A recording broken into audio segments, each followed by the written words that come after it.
জানেন air turbulence জানেন তো? মাঝে মাঝে বিমানটা বাউন্সিং করে, বাম্পি, ভেরি বাম্পি ওয়েদার। শুনেন নাই? 40,000 ফিট উপরে যখন থাকে তখন পাইলট মাঝে মাঝে বলে, dear passengers, ladies and gentleman, right now we are flying 40,000 feet above the ground and we are passing very air turbulence, very heavy air turbulence right now. Please fasten your seat belt. দেখবেন মাঝে মাঝে বলে যে, ভদ্র মহিলা, ভদ্র মহোদয়গণ, আমরা 40,000 ফিট উপর দিয়ে যাচ্ছি আর এয়ার টার্বুলেন্স ফেস করছি, মেহেরবানি করে আল্লাহর রাস্তায় সিট বেল্ট বাঁধুন। তখন বিমানটা এরকম বাউন্সিং করে, শেকিং করে। আপনারা মুখোমুখি হয়েছেন? ইদানিং এই এয়ার টার্বুলেন্স বেড়ে গিয়েছে। গত বছর আমার ইন্টারন্যাশনাল অনেকগুলো ফ্লাইট ছিল, আমি দেখলাম যে আগের ফ্লাইটগুলোর তুলনায় এখন এয়ার টার্বুলেন্স খুব বেশি।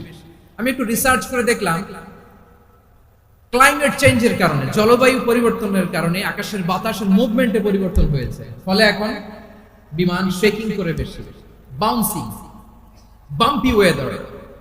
তো বলেন তো, 40,000 ফিট উপরে যখন আপনি, কয় হাজার ফিট? সবাই বলুন কয় হাজার ফিট? 40,000 ফিট উপরে যখন আপনি, তখন যখন বিমানটা এরকম বাউন্সিং করে, সবাই যখন ভমিটিং করে বিমান নষ্ট করে দেয়, বমি করে, তখন বাঁচানোর কে আছে আল্লাহ ছাড়া? কেউ আছে? ওই মুহূর্তেও সবাই মিলে একজনের ডাকে আওয়াজ করে বলেন, তিনি কে?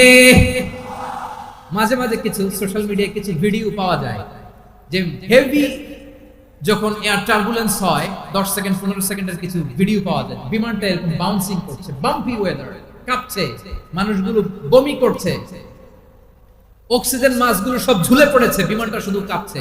তখন দেখবেন বিমানের ভেতরেও এরকম লঞ্চের মতো চিৎকার আছে না নাই? বিমানের ভেতরেও তখন চিৎকার। গত বছর হিথ্রো এয়ারপোর্ট থেকে সিঙ্গাপুর এয়ারলাইন্সের একটা ফ্লাইট, হিথ্রো টু চাঙ্গি, একটা ফ্লাইটে এমন বেশি এয়ার টার্বুলেন্সের শিকার হয়েছিল ওই এয়ারক্রাফটটা, 33 জন যাত্রী সেখানে আহত হয়েছে, একজন যাত্রী নিহত হয়েছে। কেবিন ক্রুজ, এয়ার হোস্টেস যারা আছে, একজনের নাক ফেটে, চোখ ফেটে, কপাল ফেটে, ব্লিডিং হয়ে শয়লা হয়। প্রিয় ভাইয়েরা, ওই 40,000 ফিট উপরে বিমানটা যখন কাঁপবে, তখন আমাদেরকে আল্লাহ ছাড়া আর কেউ বাঁচানোর আছে? এত আস্তে বললে হবে? ওই কঠিন মুহূর্তে আমার বাবা আমারে বাঁচাতে পারে, আমার বন্ধু আমারে বাঁচাতে পারে। এই গ্রাউন্ডে, জমিনের বুকে আমার প্রোটোকল, আমার ক্ষমতা, আমার দাম্ভিকতা, কোনো কিছু আমারে বাঁচাতে পারে? একজন ছাড়া। চিল্লায় বলতে হবে, তিনি কে?